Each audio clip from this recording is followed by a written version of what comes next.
Z nami je Sara Hluneček, etnologinja in kulturologinja in antropologinja, pravzaprav najbolj, ne.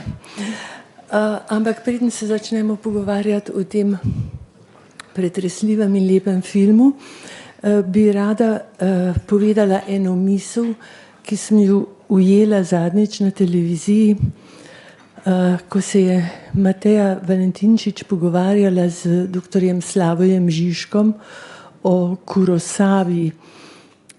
In je beseda nanesla tudi na Shakespeara.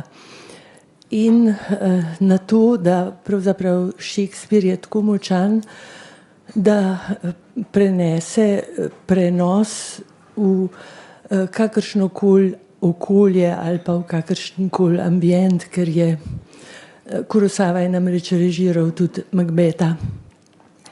In Žižek je rekel, shakespearologi pa teatrologi dostikrat govorijo, da je treba za razumevanje, globoko razumevanje Shakespeara dobro poznati elizabetinsko Anglijo. Ne, pravi Žižek v svojem slogu. Za dobro poznavanje elizabetinske Anglije je treba brati Shakespeara. To je ena zelo globoka misel in ena velika hvalnica pravzaprav umetnosti, kakšno moč ima umetnost, in to mi je prišlo ob gledanju tega filma na misel. Namreč jaz zelo malo vem o Afriki, o Maliju, o džihadu, te stvari, te sprotnosti so pač eno zelo površno vedenje. Ampak se mi zdi, da ta film pravzaprav popolnoma funkcionira brez tega poznavanja, ker je tako ta zgodba zgrajena preprosto in tako, da jo razume pravzaprav vsak lahko razume to neki prevzem oblasti v neki sredini, ki je funkcionirala nekako dobro s tistimi notranjimi nasprotji, ampak je funkcionirala, potem pridejo eni, prevzamejo oblast in tako, skratka, da ne bom predolga zdaj na začetku, se pa seveda ob tem filmu jasno, ko ga pa vidiš in ko misliš, da te stvari, da si dojel, te pa začne vrtati pravzaprav kaj in kako in kje in kako se to dogaja. In zato mislim, da se bomo danes še več kot v samem filmu pogovarjali o teh krajih, o tem starodavnem mestu, ki zdaj doživlja, pa seveda o zelo aktualnih stvareh, ker smo v filmu tudi že prej na začetku slišali, ne, da so že vsi pobegnili od tam in se ne čudimo, ne, da so pobegnili.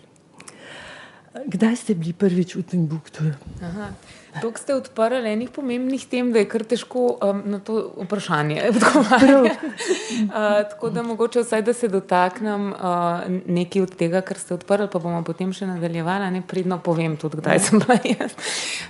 Zaradi tega, skratka, se strinjam s to mislijo, da je za poznavanje Afrike treba poznati Abderrahmana Sisakoja, kot trenutno najbolj vidnega afriškega režiserja tudi v Evropi, zato ker njegova osebna izkušnja in pa njegovi filmi problematizirajo te stvari, ki so zelo pomembne za Afriko.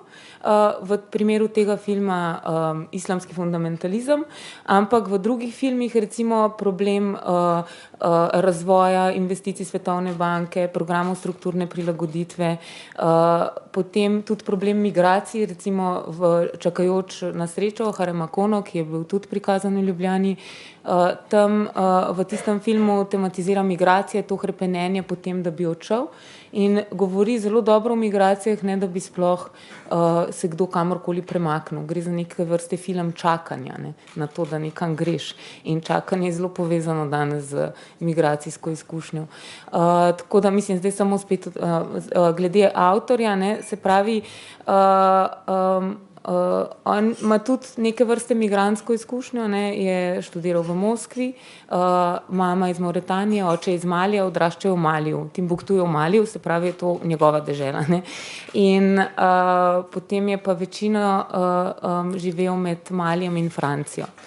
In šele pred kratkim se je vrnil v Mauretanijo, zato ker je ugotovil, da bo lahko nekako bolj umerjen brez, zlasti brez poštnega nabiralnika, v katerega prihajajo računi, da je tako za svobodnega umetnika prijetnejše življenje, ne, z 2 otrokoma, skratka z družino, ženo. In torej on je zelo povezan tako na nek način z Evropo kot z Afriko in njegovi filmi do tega filma povezujejo to problematiko, v katero je Evropa z kolonializmom in neokolonializmom zelo močno vpletena. Zdaj tukaj bi za poznaj mogoče pustila, kako je mogoče tudi v ta film vpletena, pa je niti ne vidimo, razen v osebi enega ugrabljenega človeka na začetku. In lahko tudi poznaj še mogoče več govorimo o tem stilu Abderrahmana Sissakoja in tako naprej. Ampak skratka, te teme, ki jih odpirajo njegovi filmi, so aktualne teme, vezane v bistvu na odnos med Evropo in Afriko večinoma. In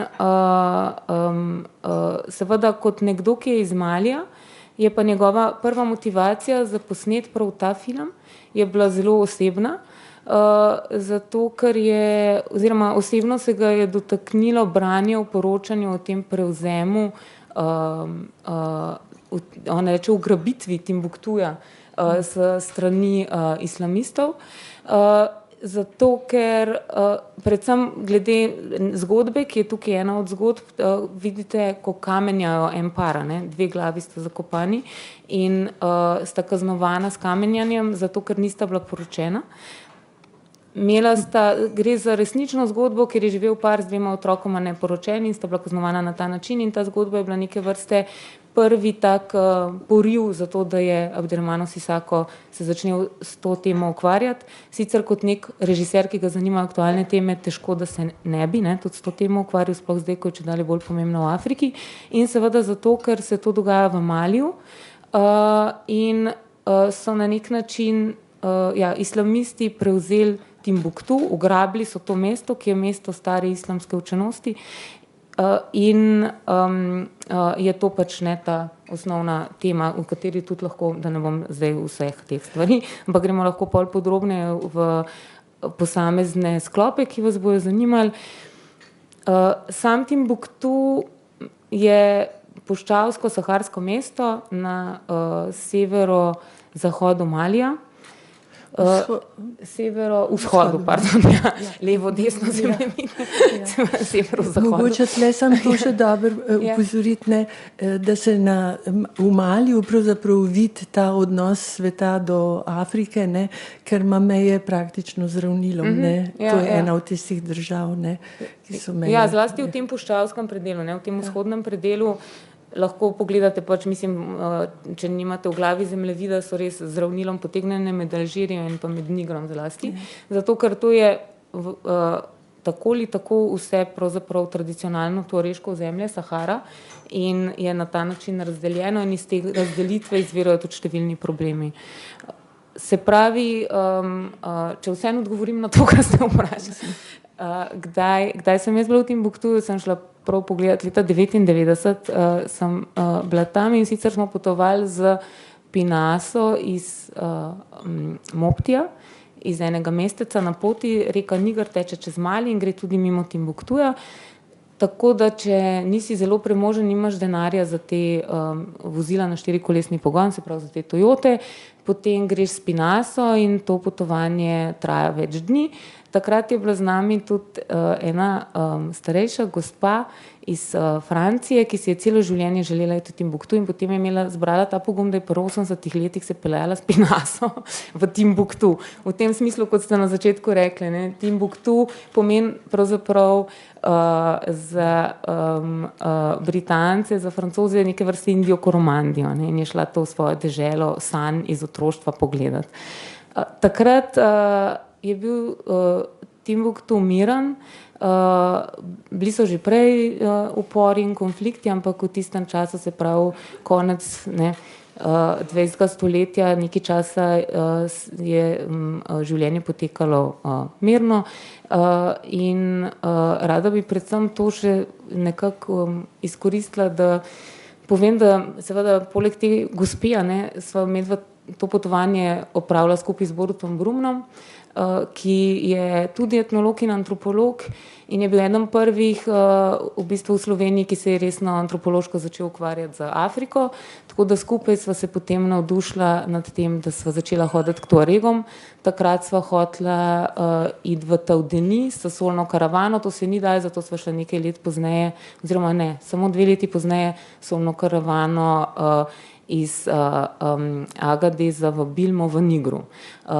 Tako da, ker bi bil danes Borut star 53 let, je to taka lepa priložnost za tistih med vami, ki ga mogoče poznate, da se ga lahko spomnite.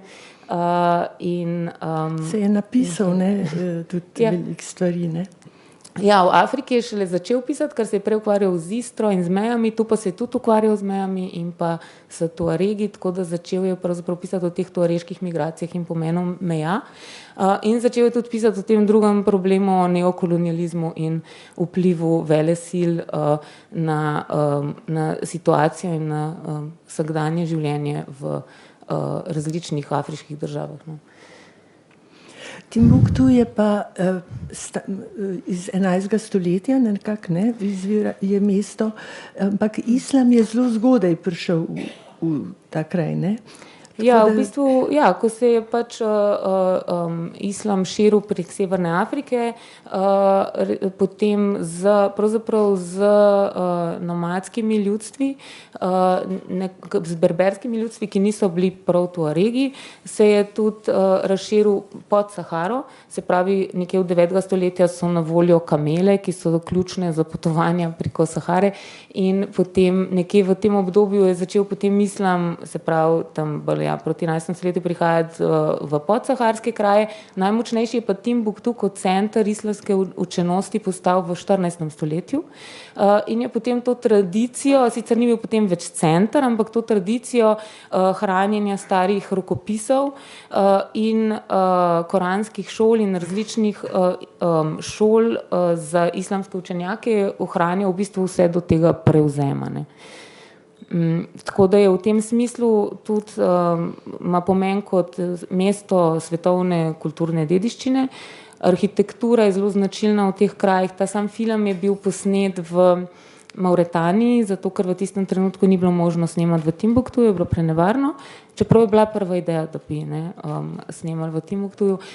Gre tukaj za neko arhitekturo sudanskih mošej, lahko recimo pogooglate sudanska arhitektura, kjer so te mošeje zgrajene pravzaprav iz opek, ki so narejene iz zemlje, zmešane z vodo in imajo take značilne lesene konstrukcije, ki štrlijo ven.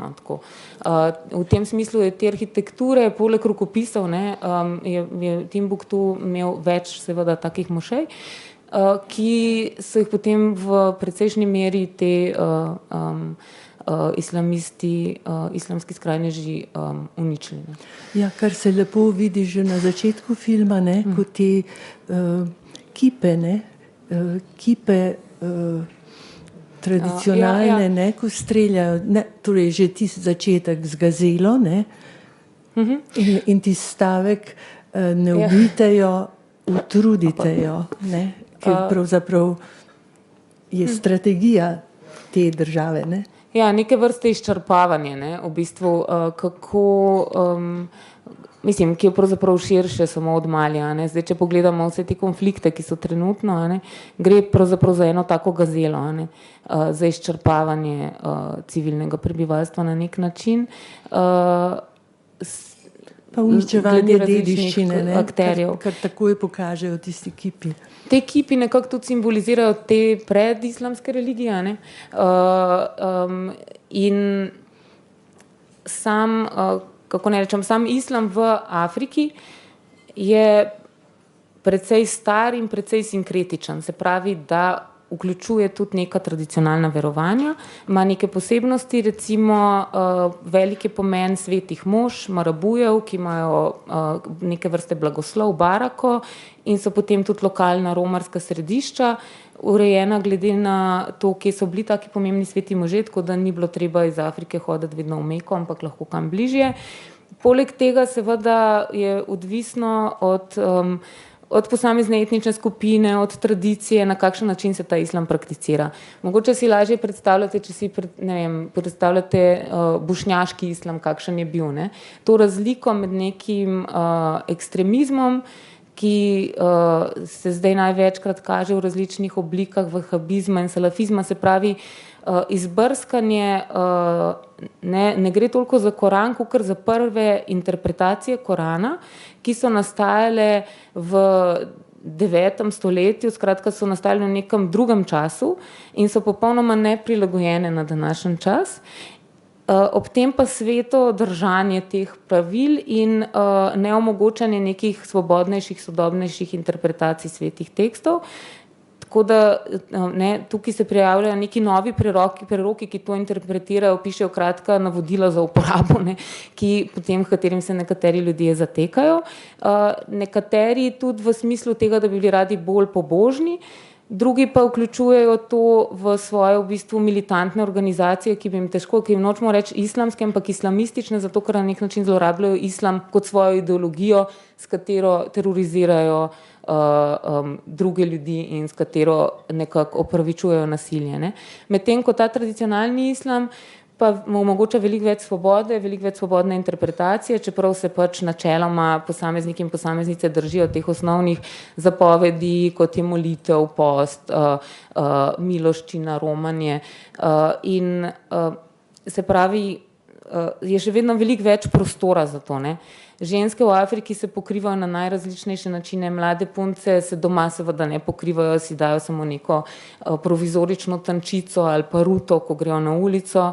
Starejše gospe so potem bolj posvečene temu, da se vedejo v skladu s temi pravili, zato ker se to kakor za starejšo osebo bolj spodobi, ampak mislim tudi tkle, ne vem, na stara leta ni toliko zelo v navadi, da bi v mini krilih okrog hodila, tako da mislim tudi lahko neke paralele najdemo.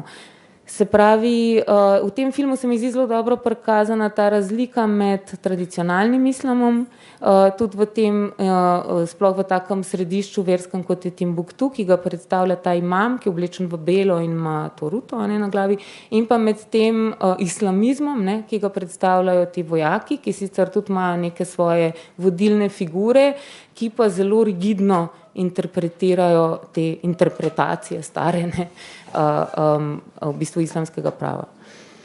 Tudi ta hipokrizija njihova je v filmu dost tako jasno prikazana. Ja, te zapovedi, ko pridejo, pa povejo, da se ne sme igrati, mislim, da ne sme biti glasbe, da se ne sme igrati nogometa, da se ne sme kaditi, in že vidimo te ljudi, ko se pogovarjajo, kdo je boljši, Francija ali Barcelona, mislim, Zidane ali Messi. Se pogovarjajo o Messiju in nogometu, medtem pa je kazen bičanje za to, če igraš nogomet.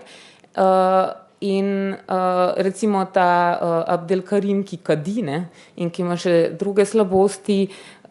Skratka, tudi pri njih vidimo, da nekako v intervjuju govori Abderrahman Sisako, da je želel prikazati islamiste kot ljudi, ki so zašli na napačno pot na nek način, ki so se pustili zapeljati neki ideologiji, in to v tem filmu dosti subtilno na večjih točkah pokaže. Meni je bila najbolj nekako tako, vsaj en tak zabaven moment v tem zelo težkem pravzaprav v filmu, ko poskušajo snimati video, in se ne more spomniti, kako, zakaj, kaj mora pravzaprav povedati, on pravzaprav je pa reper, zdaj pa kako ne pa zdaj pove nek tak nagovor množicam mladih, da se bojo jim pridružili, če se pravzaprav sploh ne identificira zares s tem, se je kar nekako znašel iz enega besa, in ta bes pa je povezan v bistvu spet z neokolonializmom in z neurejenimi razmerami v državah, odkoder ljudje izhajajo. Za njega ne vemo prav dobro, iz Malija, iz kakšne druge države, ampak skratka s tem, da že njegovi starši niso imeli priložnosti, da bi živeli neko življenje, ki bi se jim zdelo dostojno, in tudi on nima te priložnosti in potem vidi pač to krivdo dosti upravičeno v posledicah kolonializma in v te kraji surovin iz Afrike, ne, skratka vidi v neki krivičnosti, ki se dogaja okrog njega, rad bi imel neko boljše življenje, tako kot je, ne vem, recimo v medijih, ne, in iz tega revolta potem se pridruži v bistvu islamistom, ne? Da bo na neki drugi strani kot Zahod si priboril nekaj za sebe in za svoje. Ne?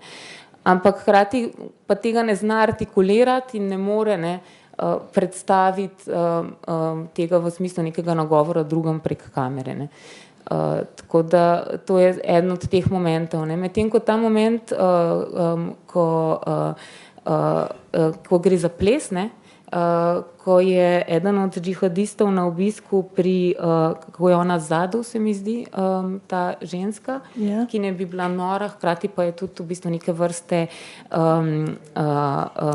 čarovnica vračinja, ne, ki daje amulete in ona edina nekako je nedotakljiva, ne. Ravno zaradi tega, ker je izven sistema, ne. Na njo se te zakoni šarije se ne dotikajo, ker je izven, ne. In edin ona lahko potem dela, kar želi. In prav k njej se na nek način zateče eden od njih, ki ne zdrži tega pritiska vseh grozot, ki jih mora delati.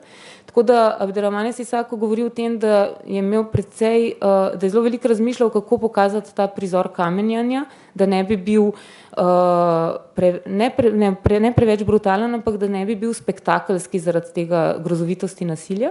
In ko je iskal ta način, se mu je zdelo, da ne sme tega kazati predolgo, ne, mora biti tudi nek subliman moment ob tem in to je bil ravno ta ples, ne, tega igralca, ki je bil nekoč plesalec in si v bistvu tudi želel plesati in potem sta to nekako tako na ta način sestavila, da v bistvu tistemu prizoru da neko dimenzijo bega, ne, na en način s tem, ne. Tako da, ja. Enega čiščenja, ne. Ja, enega poskusa preseganja tega, ne.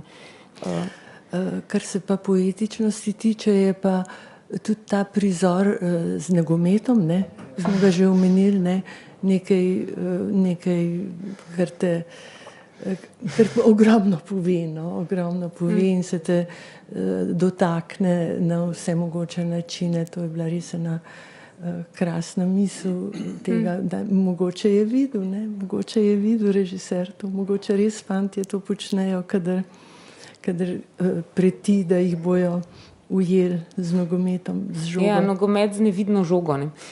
To je v marsikakšnem tem intervjuju ali pa kritiki se zdi komu to neke vrste vrhunec filma, ker je neka taka lepa gesta upora, hkrati pa je zelo poetičen prizor, tak na nek način plesnja, ne. Tako da in recimo tudi ta prizor, kjer Fatoumata Diawara, ona je zares pevka, ne, ki je kaznovana zato, ker poje.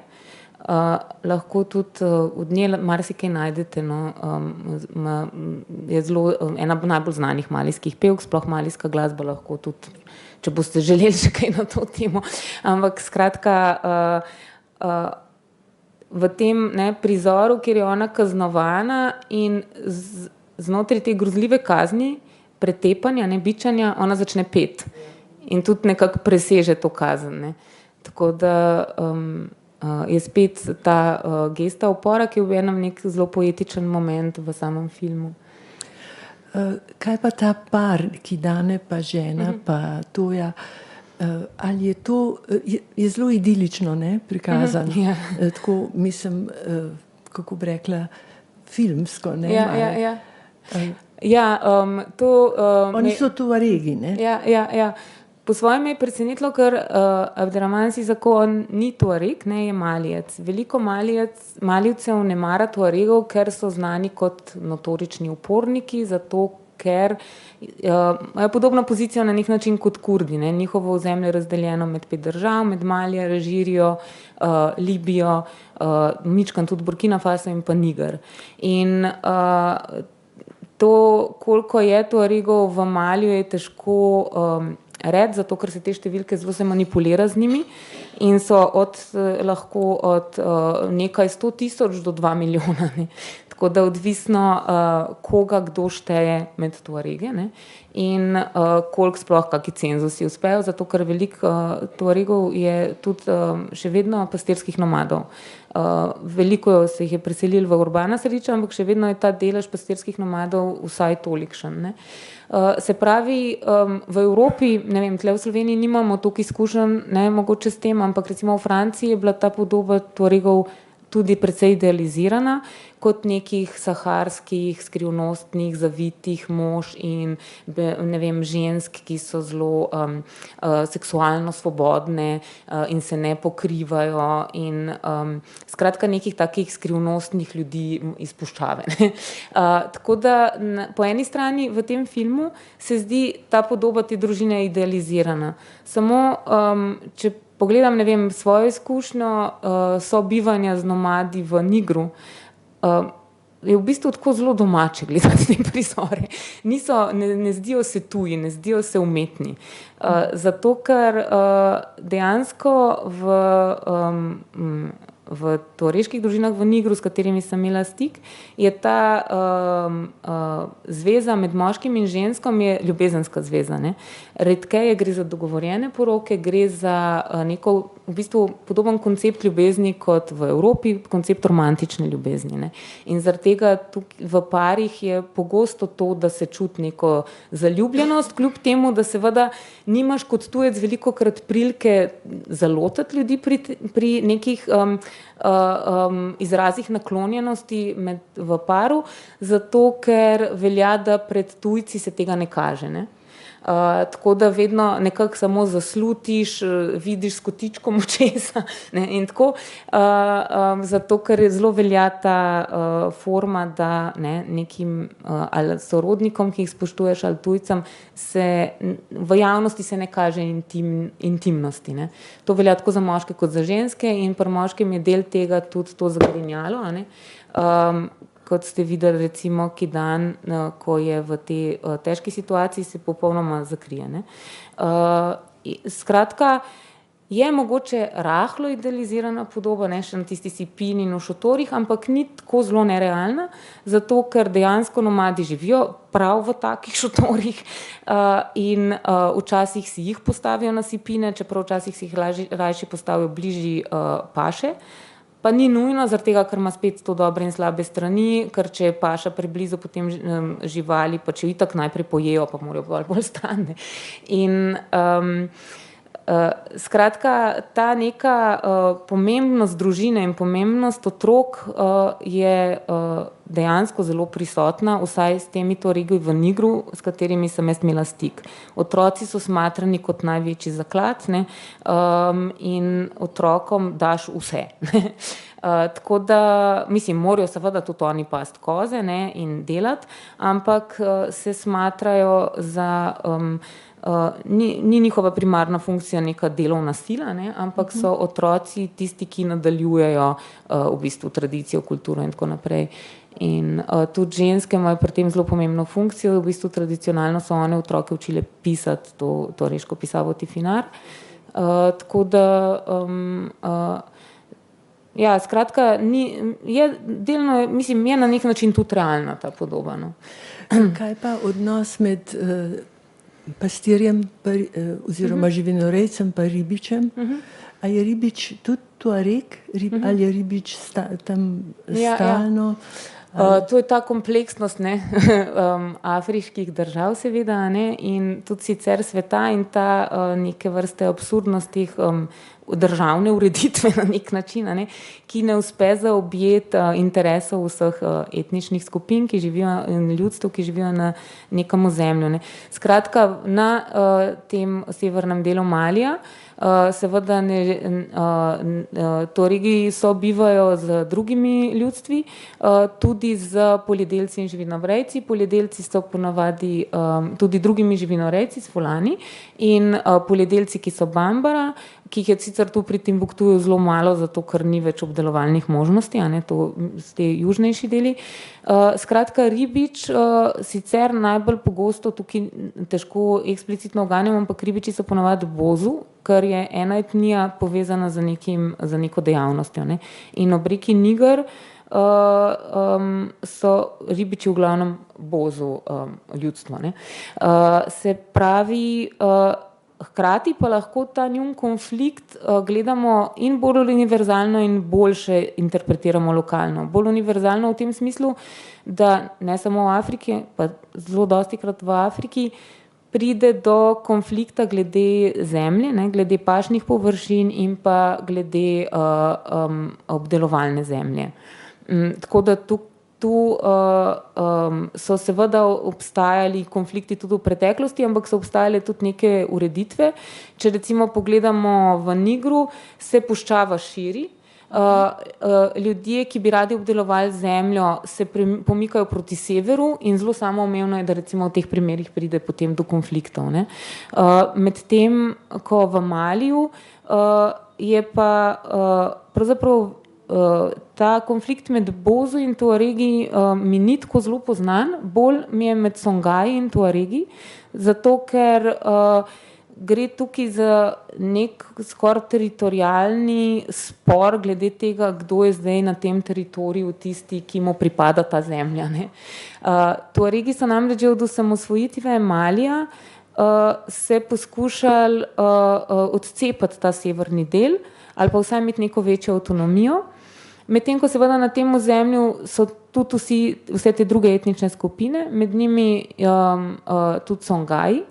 In Songaji so potem recimo v tem uporu, ki je bil v 90-ih letih, ustanavljali svoje milice, ki so potem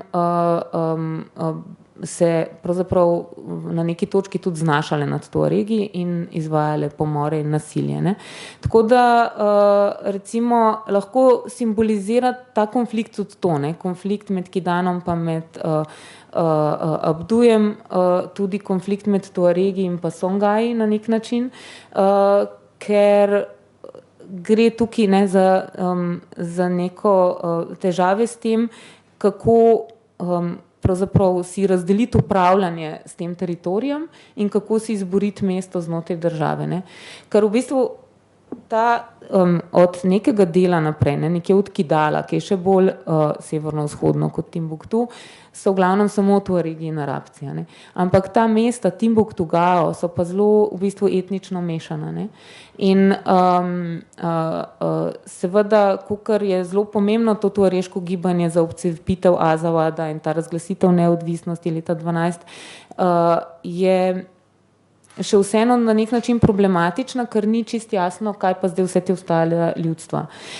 Se pravi, Tuaregi sicer v to bistveno gibanje, ne, gibanje za osvoboditev Azawada, se deklarira kot tisto, ki je za vse, ampak v praksi so po njem samo Tuaregi. Tako da tukaj, ja, to je ta... Ker Kidane tam reče, dovolj je bilo poniževanja, ne. To se pravi, verjetno čuti neko superiornost od tega, to se pravi, da je podvržen malo temu ribiču, ne, da ima ribič nekako več pravic.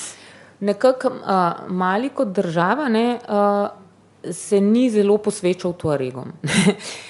Skratka, na tem njihovo ozemlje je relativno bogato z resursi, z fosfati, z zemeljskim plinom, navsezadnje tudi soljo in tako naprej. Ne.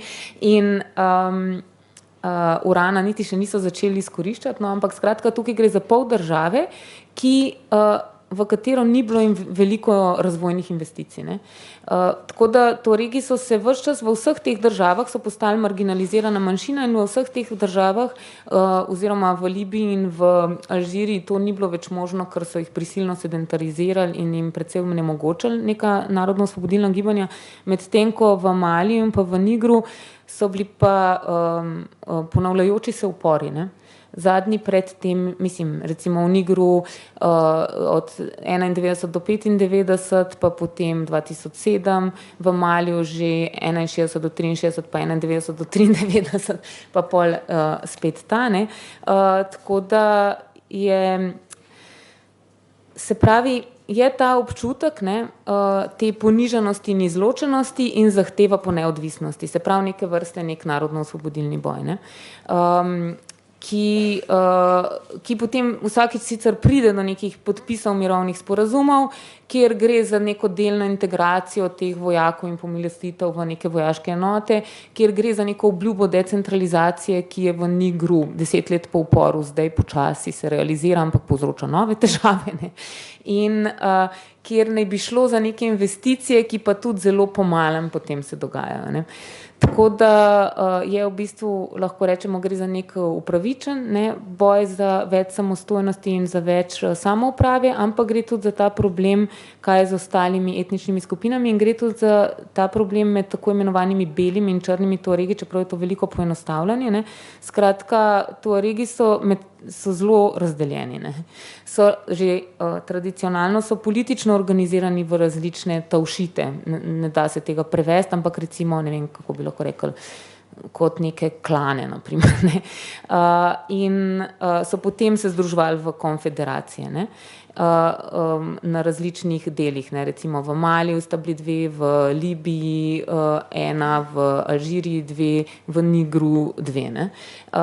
In se pravi, je že pred neodvisnostjo obstajal ta občutek povezanosti v smislu nekega, en koncept masti je obstajal, ne, kot neko ljudstvo in je bila ta aspiracija po neki skupni državi, ki jo je Francija na nek način obljubljala v 50-ih, pa je potem ni realizirala, ker so ugotovili, da se jim verjetno to ne splača. Ne. Oni so hoteli, ko so ugotovili, da je tu veliko naravnih bogastv, ne, uran in zemeljski plin, so želeli to narediti kot neko tako regijo za izkoriščanje tega. Potem so pa verjetno politično precenili, da mogoče ni dobro, da je vse skoncentriran pod oblastjo teh Tuaregov, ne, da je bolj za njih, ne, praktično, če je razdeljeno pod različne te centralne vlade in da imajo pač dostop do tega, ne, kar ga imajo. Naprimer v Nigru je največja uranska multinacionalka je v bistvu francoska. Ne.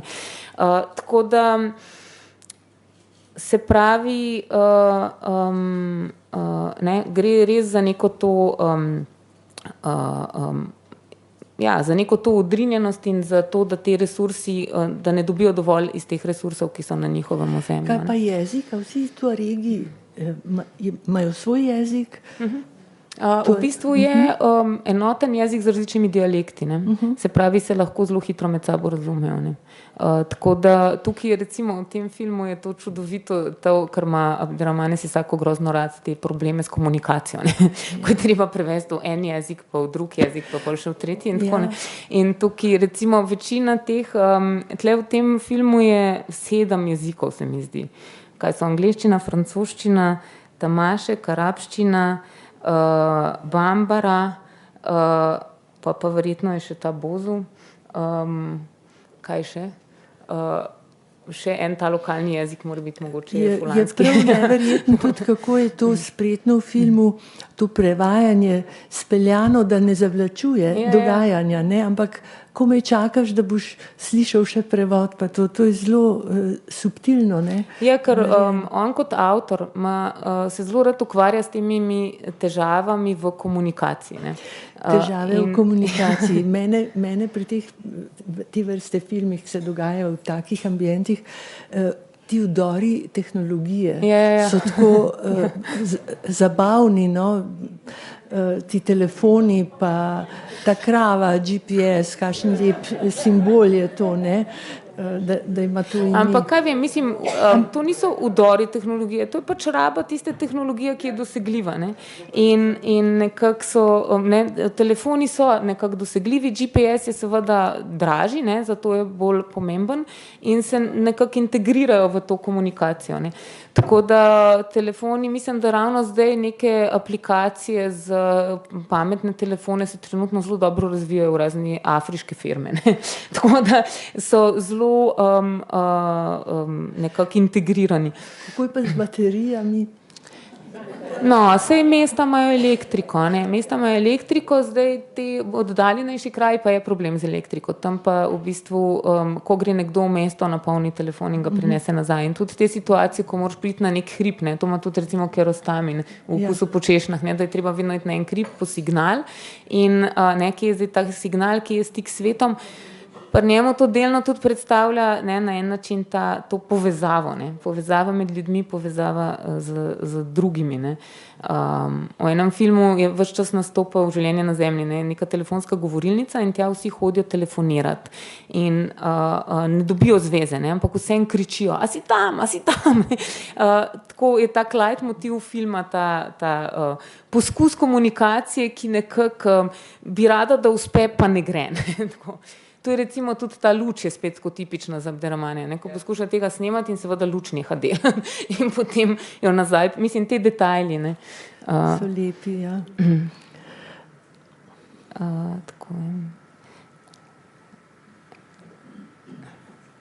Sej ne vem, ja, drugače se mi zdi sam ta njegov slog, da je tako, ne vem, kako se je vam zdelo, no, ampak zdi se mi, v večini filmov ima tak zelo minimalističen v bistvu slog, kjer so podobe izjemno lepe, ampak hkrati pa so tudi zelo krute, ne.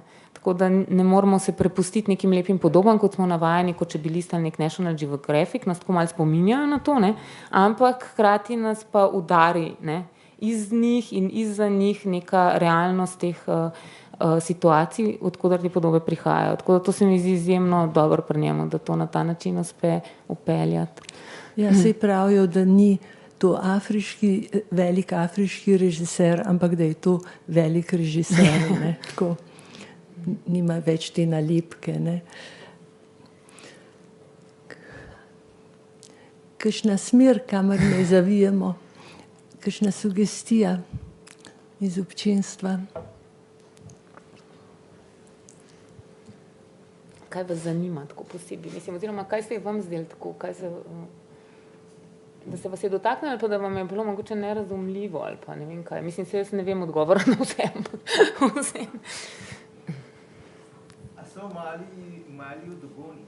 Ja, prav na jugu Malija. Sam v bistvu oni so izven te regije, ne. Tako da oni so čisto ob meji z Burkina Faso, ob te Bandijagarski pečini. In nekako, ja, so tako zavarovani pred ostalim dogajanjem na nek način. Tako da v tem delu ne. Sicer je pa Mali ena najrevnejših, ne, držav na svetu, če ni najrevnejša. Malijo je šlo potem že malo boljša, ne, zadnjih, recimo v tem tisočletju. Samo seveda za temi konfliktnimi situacijami se spet Takrat ob osamosvojitvi je Mali bil pravzaprav, je dobil socialista, ne, Modibo Keita je bil, mislim, da je bil v gibanju neuvrščenih mogoče, ne, in je bil socialist, pol je pa vojaški udar. Ja, potem je bil pa Traoré zelo dolg časa, 2 mandata, ne, in potem v bistvu potem pa je bila neke vrste demokracija, ne, samo ta značilna afriška demokracija z trojnimi mandati, ne, ko se potem zgodi državni udar z zamenjavo oblasti. Tako da zdaj ta zadnji državni udar je bil kakor nekako motiviran deloma s tem, ne, deloma pa nekako z tem očitkom nezmožnosti kontrole nad celotno državo. Tako da, ker recimo res ta saharski del Afrike postaja, mislim, vse bolj politično nekako zahtevana, ne, in preživetveno, lahko bi se veselili, kako bomo izkoriščali to našo možnost mobilnosti in potovali po Sahari, ki je tako lepa, ne, ampak v bistvu in je tudi v bistvu turizem predstavljal precej velik zaslužek zlasti Tuaregom, ne. Medtem ko zdaj je glavni zaslužek v bistvu tihotapstvo, ne. In lahko tudi v tem manj slabem smislu pač že več desetletij, že od Suš naprej so hodili recimo iz Nigra in iz Malija Tuaregi v Libijo, tam kupovali makarone, televizije, hladilnike in to tihotapili, ne. Take stvari tudi, ne samo neke nevarne substance. Medtem ko zdaj zlasti v povezavi z Alžirijo in pa z arabskimi z zelo etabliranimi tihotapci, ne, se pa odvija tako imenovana Marlboro cesta, po kateri se pravzaprav prihaja heroin v Evropo, ne, tako da teh kraji so čedalje bolj obremenjeni z v bistvu z nekimi bolj nelegalnimi oblikami, ne, tihotapljanja. Kam pa bežijo? Tuaregi? Ja, Tuaregi. To je zdaj okrog 100,000 beguncev je šlo iz Malija v sosednje države, ne? In nikjer niso ravno bili dobrodošli, ampak šli so pač v Mauretanijo, v Burkino, v Niger, predvsem v te države. Zelo redko se odpravijo na pot do Evrope, to mogoče tisti, ki že poznajo koga v Evropi, tisti, ki recimo intelektualci ali pa tisti, ki so poročeni z Evropejkami, grejo v času konfliktov, ne, se umaknejo začasno tudi v Evropo. Je pa izjemno majhna tuareška diaspora v Evropi, to je, ne vem, to so zelo majhne številke, par ljudi recimo v Parizu, ne, ni to neka zelo velika, v času uporov se sicer malo poveča, ampak večinoma grejo oni nazaj, tako da nekako uspešno razbijajo predstavo v tem, da vsi mislijo, da bo rešitev v Evropi, a ne. Medtem ko čez Saharo seveda poteka migrantska pot, v kateri so udeleženi tudi Tuaregi kot tihotapci. Sicer recimo čez Niger potekata dve poti, ena je Transa, ena pa Afrod, in Transa so te ogromni kamioni, to organizirajo Tubuji predvsem, medtem ko Tuaregi imajo pa Afrod, to so pa male Toyote. In z njimi so se vozili, zdaj jih je zelo malo, tudi te Tuaregi, ki živijo v Alžiriji ali pa v Libiji, ne, skupaj pa z migranti so šli na te male Toyote in potem je te meje so zelo prepustno funkcionirale, ne. Medtem ko zdaj, odkar je ta boj proti terorizmu, ne, pa se pojavlja vse večji nadzor tudi z droni, recimo v Nigru se povečuje ameriška prisotnost, francoska prisotnost, tako da del, ne, tega konflikta, recimo v Maliju, ta konflikt je precej zapleten, ima neke podobne vzorce kakor veliko konfliktov, a ne, da je neka lokalna napetost, ki potem preraste v vse hujšo neke vrste državljansko vojno in potem seveda se tukaj na to priključijo še neki mednarodni interesi po surovinah, ne, to je tak bolj splošen vzorc, a ne. Tukaj konkretno je šlo pač, da je ta gibanje za neodvisnost Azawada so pač uspeli zavzeti nekaj ključnih postojank in razglasiti neodvisnost Azawada, to, kar so že zelo dolgo želeli, se pravi 6. aprila 2012. To je bilo možno zato, ker potem, ko po padcu Gaddafija, so te Tuaregi, ki so delali v njegovi vojski, lahko vzeli veliko orožja in zavzeli te stvari, ne. Potem jim je pa tega zmanjkalo. In ker ni bilo več Gaddafija, noben ni mogel tega naprej dobavljati. So se pa medtem zelo okrepili eno drugo gibanje, ker je pa spet precej komplicirana zgodba, zato ker tam je najbolj močno ta tavšid, ki se imenuje Iforaz. In Iforaz imajo ponavadi, je eden od ljudi, ki si je tudi prizadeval, da bi bil med vodilnimi, ni bil sprejet kot vodja in je pa že prej imel zelo dobre veze z alžirsko tajno službo in je potem nenadoma postal versko blazen fundamentalist in ustanovil gibanje Ansardin. Njemu se je priključilo tudi precej Tuaregov zaradi te želje pomoči, ne, ker oni so imeli denar in orožje in vse. In v nekem trenutku tudi pač sin od tega Menokala Iforaz, ki se je potem leto pozneje spet odcepil in ustanovil svoje gibanje, ne. Tako da tukaj vidite, kakšna je ta dinamika, ne, teh tudi lokalnih v bistvu nekih majhnih rivalstev, ne. Se pravi, za tega vodjo, tega islamskega gibanja, ki je Tuareg, nekateri trdijo, da dobiva podporo pravzaprav prek Alžirije, oziroma preko te tako imenovane magrebske Al-Kaide, ne, Al-Kaida islamskega Magreba, ta pa je na neke nenavadne načine povezana z alžirsko tajno službo, kar se je pokazalo eni od ugrabitev od talcev in tako Tako da tukaj so zelo zapletena razmerja. Ne. Z alžirsko tajno službo pa so povezane tudi recimo Združene države. Ne. Tako da tukaj dobimo potem neke take kriminalne zgodbe. Ne. In na drugo stran je pa Zveza Islamska država. Ja, to pa pravzaprav še ne. Zaradi tega, ker tukaj je šlo za neko gibanje, ki je bilo lokalno alžirsko islamsko gibanje, ki se je potem stopilo v to navezavo z nekimi lokalnimi gangsterji in pa s to alžirsko tajno službo. Ne. Medtem, ko ta islamska država pa zdaj intenzivno prihaja v Libijo in to je izjemno nevarno, zaradi tega, ker je v Afriki že več teh lokalnih islamskih gibanj in je dejansko so nevarne povezave med njimi. Je pa precej težko izslediti, na kakšen način so ta gibanja lokalna, na kakšen način gre za neke in mislim, na kakšen način so ta gibanja tudi spodbujanja od zunaj. Ne. Recimo za Talibane vemo zgodbo, ne, kako so nastali in recimo Islamska država tudi, ne, kako se financira.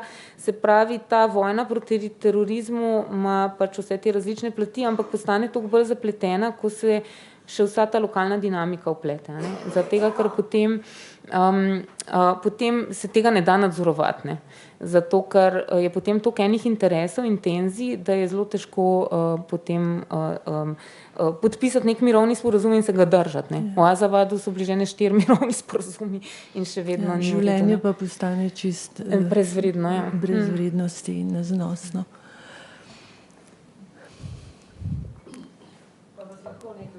Časem študirate teologijo zaradi romantične obdobje, da imajo Tuaregi vse kožo modro, ne, pa že kri. Tako da, vi ste bili zelo blizu.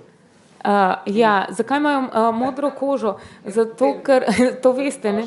Ja, zaradi, mogoče, če ostali ne vejo, pač nosijo iz indiga, tradicionalen tagelmust je iz indiga in to se seveda pozna na koži. Če si to damo mi z našo kožo gor, zgledamo kot neki pokvarjeni perhi, ne? Ampak na neki temnejši koži pa to zgleda zelo estetsko in je tudi tak ideal lepega moškega še, mislim, zdaj v bistvu ne več toliko, ne? Ampak je bil, ne? Da ima moški take čisto modre prste od tega šala. Ne? Ja, sej Kidane je imel. Kidane je imel čist modre. Ja. Tako da on tukaj je neopremljen s to opremo, ampak ni to povsem nerealno. Zdaj recimo tudi te fantje, ki so v mestu, pa sicer nosijo lahko kavbojke pa srajce, potem, ko gre za neko praznovanje ali pa ko gre za poroko, bi si oni vsi dali te modre turbane, če bi imeli denar, da si jih kupijo, so zelo dragi. Tako da to imajo zdaj samo ženske, recimo imajo iz tega svojo poročno opremo, ne? In tisti, ki si lahko privoščijo, si nadenejo ta indigo tagelmust za svečane priložnosti. Tako da.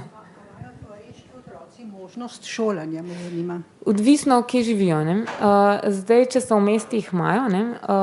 Če so v vasi, kjer je šola, kakršnih vasi je kar neki, mislim vasi, nekih delno stalnih naselbin, tam se tudi otroci šolajo, nekateri grejo k sorodnikom in je precej močna propaganda strani raznih nevladnih organizacij, potem, da bi se toriški otroci šolali. Je pa to delno problematično, zaradi tega, ker če hodiš v šolo, potem se lahko zgodi, da ne znaš več teh stvari, ki bi jih sicer rabo za preživetje. Ne?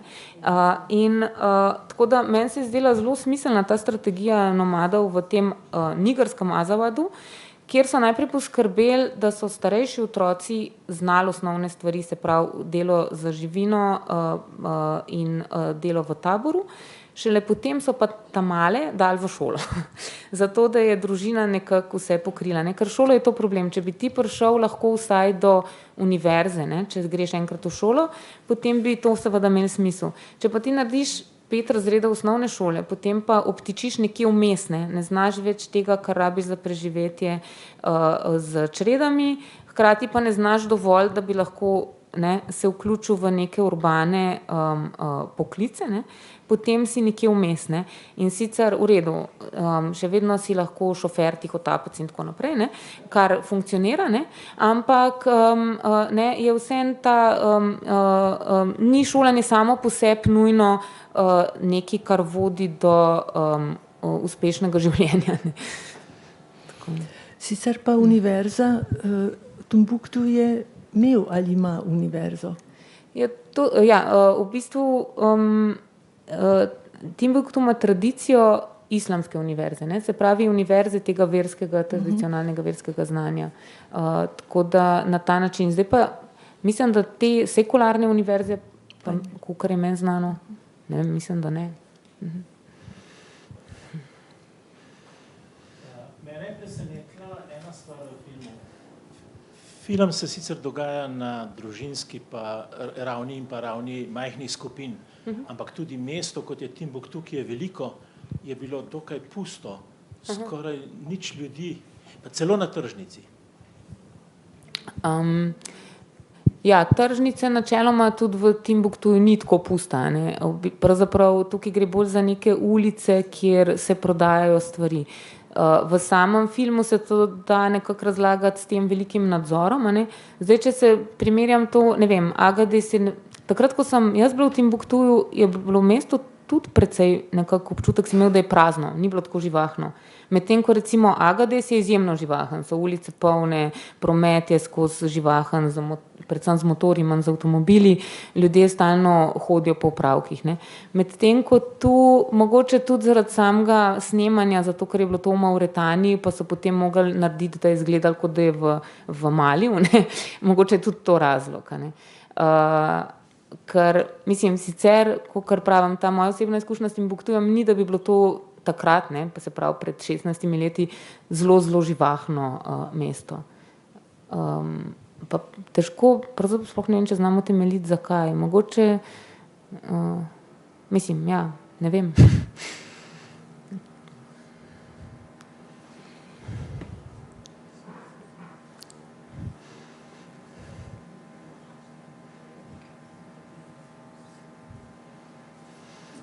Kaj bi še povedali? Ja. Zgodovino smo nekako šli skozi, ne. Kolonializem, to vsi vemo, kakšne. Muziko mogoče še. Muzika. A je že prepozno, nimam razgleda na uro. Ne. Ampak mogoče sam tako za nekaj bolj optimističnega v zvezi z Malijem, ne. Verjetno ste tudi v Ljubljani imeli kdaj priliko poslušati Salifa Keito ali pa Omu Sangare in skratka Mali ima zelo dolgo glasbeno tradicijo. Glasbeniki so predvsem iz griotskih družin, se pravi iz teh družin, ki se tradicionalno ukvarjajo z glasbo, in en tak bolj znanih inštrumentov je kora, ki je tako skoraj kot harfa, no, zelo kompleksen, zelo je težka za igrati, ker moraš igrati z eno roko ritem, z drugo pa melodijo. In v bistvu tako Tuaregi kot drugi Malijci so tudi v Evropi precej poznani za glasbo, ki eni kar tako na splošno rečejo afriški blues na nek način, ne. Ker ima neke te melodične momente, ker je konec koncev blues prišel tudi nekako preko teh krajev in se potem vrnil nazaj. In recimo te tuareški glasbene skupine pa veliko vključujejo kitare, in so v bistvu nekim, pravzaprav se tudi ta osnovna glasba je nastala v begunskih taboriščih z pomočjo kaset Jimija Hendrixa in tradicionalne glasbe. Tako da je neka taka mešanica, ne. Tako mogoče, ne vem, skoraj vsako leto na drugo godbo ali pa kam pride kaka tudi tuareška glasbena skupina. Ja, in je tukaj, ima velike uspehe in ljudje derejo poslušati afriško muziko, ne. Ja.